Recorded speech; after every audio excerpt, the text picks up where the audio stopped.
All right, let's check in. How we doing? Tired? Mentally drained? I feel that. Okay. Did y'all go to the town hall? The town hall? I saw the flyer in the bar. Say again? What? The town hall, Was it? Monday. For the Aramark. Don't tell me y'all didn't know because I've been telling y'all about it. I knew about it. I saw the flyers in there. Okay. There's a town hall meeting there. Mm-hmm. All right. What's going on in the world around us?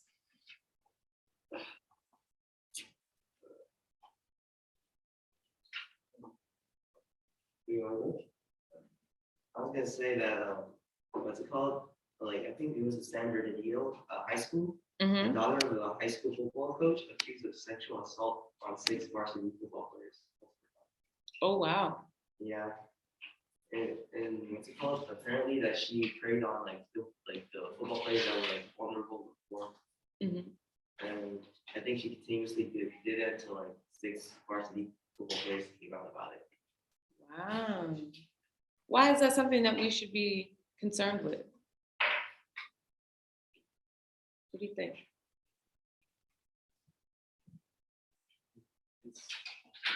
It's starting to become like a common thing. Like, I wouldn't say common, but it's not as rare as it used to be because just the other day there was another report that came out from a former student at a Paramount, and she said that she was sexually assaulted and that she was actually impregnated by one of the teachers and she was forced to get an abortion. Wow. Yeah, and they even went as far as faking the teacher's death. What? Yeah, I know. So it's starting to become an issue. Is starting to see happens. Yeah, that's real interesting. So why should y'all care about that? Like for the health, Sure, like right? physical, and our mental, emotional, all of it. Yeah, you got to protect yourselves, right? There's definitely that. You got to protect yourselves, right? But as students, you're part of that vulnerable class that y'all are talking about, right? That's wild. And like we have like very normalized pieces of this in pop culture, right? Where it's like this narrative of the younger men are supposed to be, kind of happy about getting the attention from the older female, right? From the older woman. Am I wrong? That's what the stereotype is. So that's why it goes underreported, right? Yeah, it's usually taken on less seriously. It's usually taken less seriously. Absolutely. But yeah, as students, y'all are vulnerable to a whole lot of things, right? Especially by people who have perceptions of power. So you got to be able to take care of yourselves. And by knowing that these things are actually happening, that it is a reality, right? It forces you to have to think about your own realities to make sure that you're on your P's and Q's, right? That you're not engaging with anyone that you don't need to be engaging with or who is, coming onto you in ways that are inappropriate. You know what I'm saying? So that's good for y'all to be paying attention to. All right. What else? What else is happening out there? I don't remember how it went, but it was like 2 teens, and 17-year-old boy and like a 17-year-old girl that they murdered a guy that was sitting, I don't know, vendor or who's in the liquor store, I don't remember how it went. Like that. Somebody killed somebody. Yeah, and they were teens. Do you know what it was over? I don't remember. It was over a wig. They were stealing a wig and they killed the owner of the store. What's the race of everyone involved? They were all Hispanic. And the owner was Asian? That's an interesting dynamic. Would they have done the same thing if the owner was Hispanic, do you think? Why not? having to make an actual respect. Why would they have more respect towards them? They know how hard workers are. I mean, you Yeah. So really, it's probably enactment of those social stereotypes, right? They can that community can afford that loss, right? That's what it gets looked at as. It doesn't get looked at as a loss, right? It gets looked at as a gain. Whereas if it was someone who is of the same race, right, or of the same ethnicity, the tendency is lower. Okay. It's also crimes of proximity. So when you hear things like black on black crime, for example, right, there's usually a proximity issue more than it is a black people are just killing other black people type issue. Okay. What else is happening out there?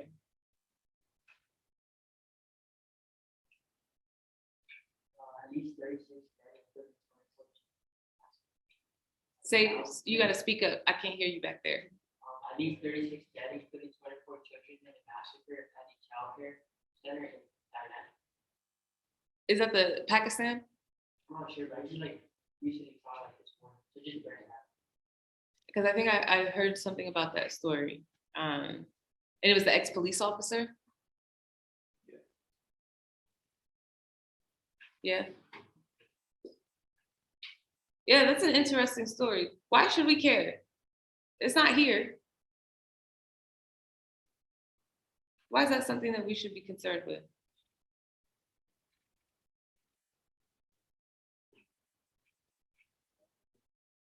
I mean, sure.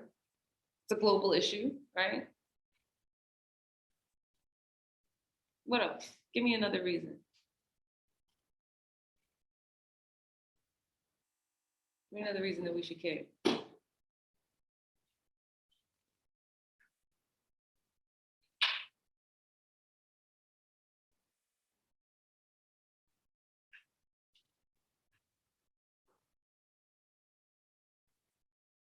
Because like in other countries, it's completely like it's a big deal, like because they never have these type of situations happen because they have different laws about it. But for us, that's like a common thing, so it's not really an issue. Yeah. But other countries, it's a big deal. Yeah, that's a good point to raise, right? It's a big deal because it's not as frequent in other places because they have stricter gun laws in most other places of the world, right? They have not better mental health, right? But they tend to be more cognizant of it in different ways because they usually have like more spirituality answers, traditional practices and things like that in other regions of the world. But yeah, right? And so when we are showing this on our news outlets, it's almost like a normalization, like, oh, look, this is actually a global thing that's happening, right? When really it's using that one-off story, right? It's using that one-off story to kind of justify or sweep under the rug all the other incidences and things. It's a really interesting dynamic. This one is. So how does it show women's empowerment? Like it shows like their bodies, I guess. I'm saying Only like, oh, sorry, so. Yeah. Sorry, I was gonna say, it looks like women are doing, body image, they're having a good time without control. Then really. Right. So in what ways do you see that they're in control? The final way that they're dancing, like one of them. The video almost focuses on the main part of the video. Like looking at the women are the ones that are always in control. Yes. Giving the man a chance. Yes. Yes. Definitely more captivating than seductive because they are the ones choosing them, right? Consent matters here. Okay. What else? I saw your hand too. Similar? Okay. It's not, they're not like talking the video. Yeah. Yeah, they're not just being used as a prop, but they're literally the main focus, right? Even early on in the video, they don't just get right in the car, right? That shows autonomy, right? They said, oh, you want to see me? You got to come to me then. You put in some effort. Here's the location. Here's the passcode. Ball's in your court, right? Yeah, okay. What else? Great starts. Give me some more women's empowerment.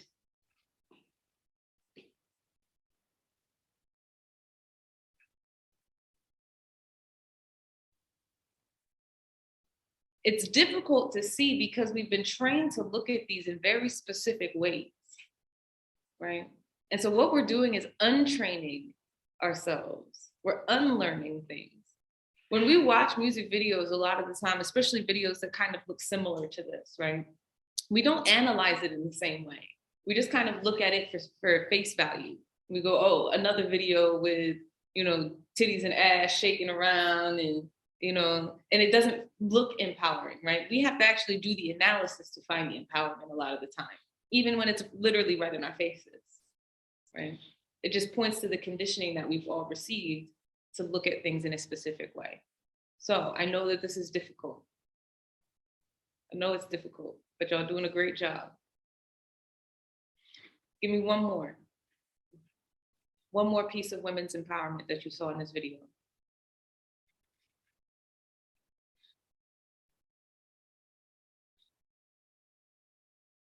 Let's hear from these male-bodied folks.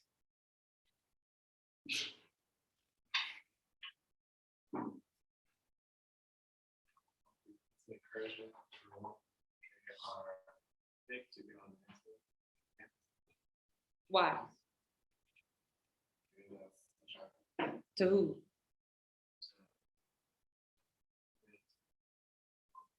So how's that women's empowerment? It's got to do with you.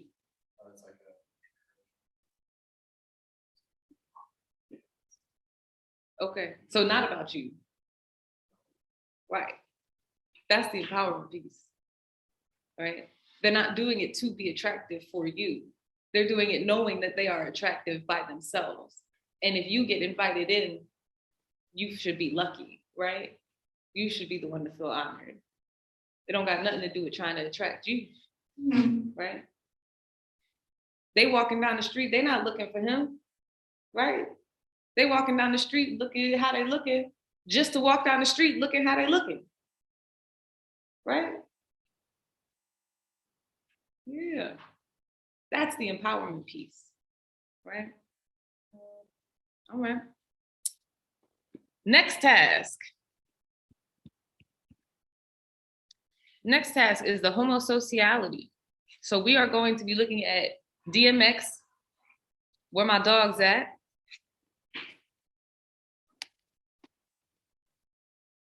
Did my screen go?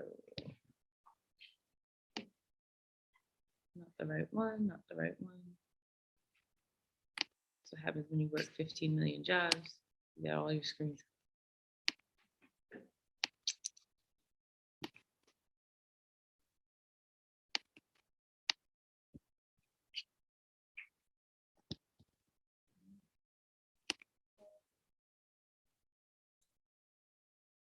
Okay. So the goal here is to think about homosociality, right? How is that portrayed here in this song? So you're going to hear it both in the lyrics, right? You're going to hear it in the lyrics and you're going to see it in action. All right?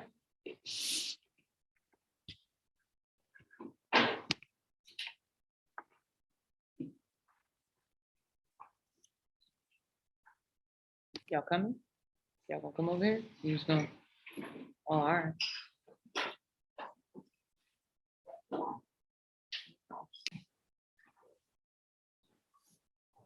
Homosociality.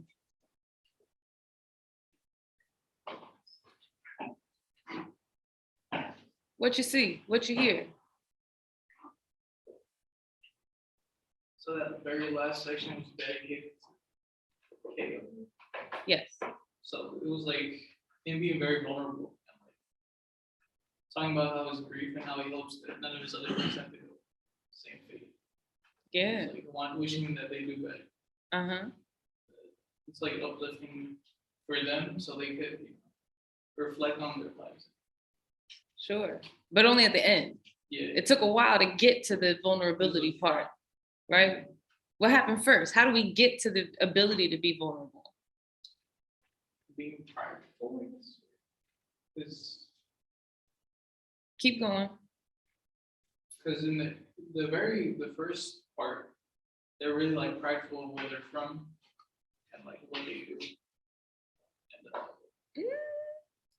And Is that what he's saying in the first part? Look the lyrics up.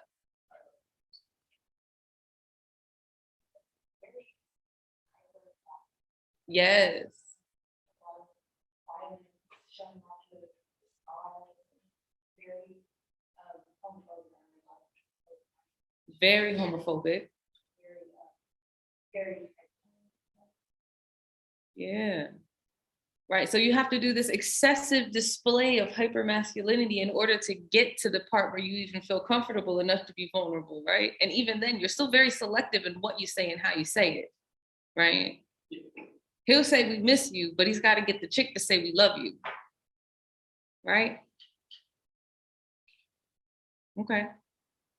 Keep going. Add to that discussion. Add to that dialogue. so I think that the article was saying like hypermasculinity was kind of how they bonded with one another. Yes. And they had to display those strengths in order so that they can connect. Right. Yeah. And I think that's why that has to be the first part in order for them to reach the conclusion of opening up to one another. Where they're comfortable enough to build a bond strong enough where they could be vulnerable, open up about issues. Right. So it's both a positive and a negative really functioning together, right? It's very juxtaposed because they have to essentially function as an oppressor, right? Because they are very homophobic, right? But being homophobic helps them to build their bond so that they can open up and be vulnerable, but still very in very socially specific ways, right? They're still not crying. You're not allowed to do that, right? What else?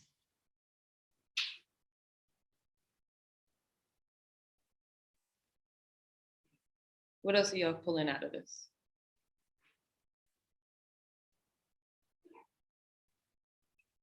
in the article was mentioned that, the way they're acting, they're very aggressive, it's because they live in a poor environment. And if you compare it to their white counter, like, if you see a white man, when you think of masculinity for them, it's usually like, oh, they're the breadwinner, they provide, they protect. Meanwhile, for them, it's more like they have to be tough, aggressive, Mm-hmm. they have to, more other things that like encompasses hypermasculinity. Yeah, so hypermasculinity becomes a weaponized tool, right? It becomes a tool of protection, right, for this group of folks who have historically been degraded in various ways, right? And so how do you do that? You put up bridges, like you build walls, right? You put up walls. Those walls are not made of positive energy, right? They're made of all the shit that you need to keep out, essentially, right? It's a fortification. And so they think that they have to be hypermasculine in order to protect themselves, right? They think that they have to be anti-gay in order to show emotion, because otherwise it'll get conflated, right? That was very much so the social trend of the time.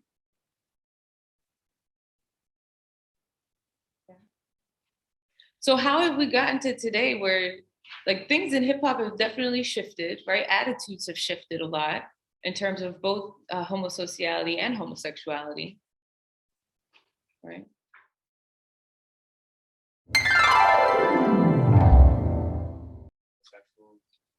Homophobia, that's the word. Uh-huh. There was a lot of homophobia. A lot early on Yeah, too, right? Like, it was crazy. Like, Why is that important? I think he's trying to make they're trying to emphasize the point that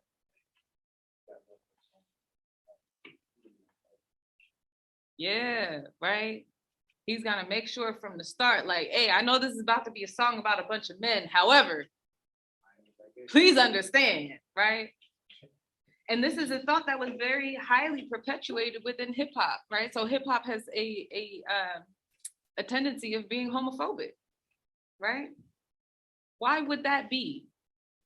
It's not like it's not Black gay people, right? I think it's because, like, I can maybe, I also feel like the way how some people take the word love, like, I don't know, growing up, like, as African American, like, you saying that you love another dude, like, you would look at gay. Yeah. Like, even then, like, I can love somebody without, like, being gay or like, having a sexual relationship. But it's no different to me, like, me saying I love my dad. Like, Right. my dad's a male, I'm a male. Like, it doesn't make me gay. Right. But I don't know, if you're growing up, like, it's kind of hard to, like, say that you love somebody without being labeled as gay. I can see, like, what DMX did with the video. Like, Mm-hmm. first, I'm gonna tell you, I ain't gay, but like, ain't no song I'm talking about, but I love you. Mm-hmm. Like, Right. So the Black community has had a lot of blows to it, right? And so coming into this contention of figuring out whether or not we're going to accept Black gay people into the community was very difficult, because what that did was it undermined the masculinity that folks have built up as a form of protection, right? Black folks built up masculinity, hyperized masculinity as a form of protection of Black men. And so it caused the rejection of Black gay people, right? it's probably like the worst thing that can think of, especially in my opinion. But that was like one of the criticisms of like Kanye's early work. Yes. And he even emphasized that like in the song Family Business, which like has a line still love humanity kind of stuff.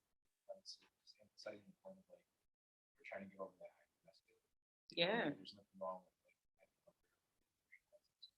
Yeah. There's nothing wrong with having emotions, right? That's ultimately what he's got to say. There's nothing wrong with having emotions, right?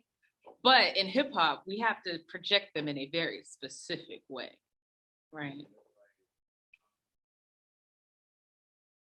also like me personally like growing up as a male, like even from like a kid, like you always talk to like on how your emotions. Yes. Like if it was really fine, like we Right. But it's kind of hard to break that cycle. It is. It very much so is, right? That's the whole reason that he felt like he had to put this whole disclaimer out in the first verse of the song, right? Go ahead. I was gonna say, when you were mentioning about like masculinity, how we talk about you, so stuff like that. Not just like, I was gonna say like Black men, but like men in general too. Like, I'm not well, like when we were like younger, we were something so like, oh yeah, you're not supposed to cry, you're crying for a girl, you need to do that, and color. Yeah, like I guess 10% is outside of that we know this weaker.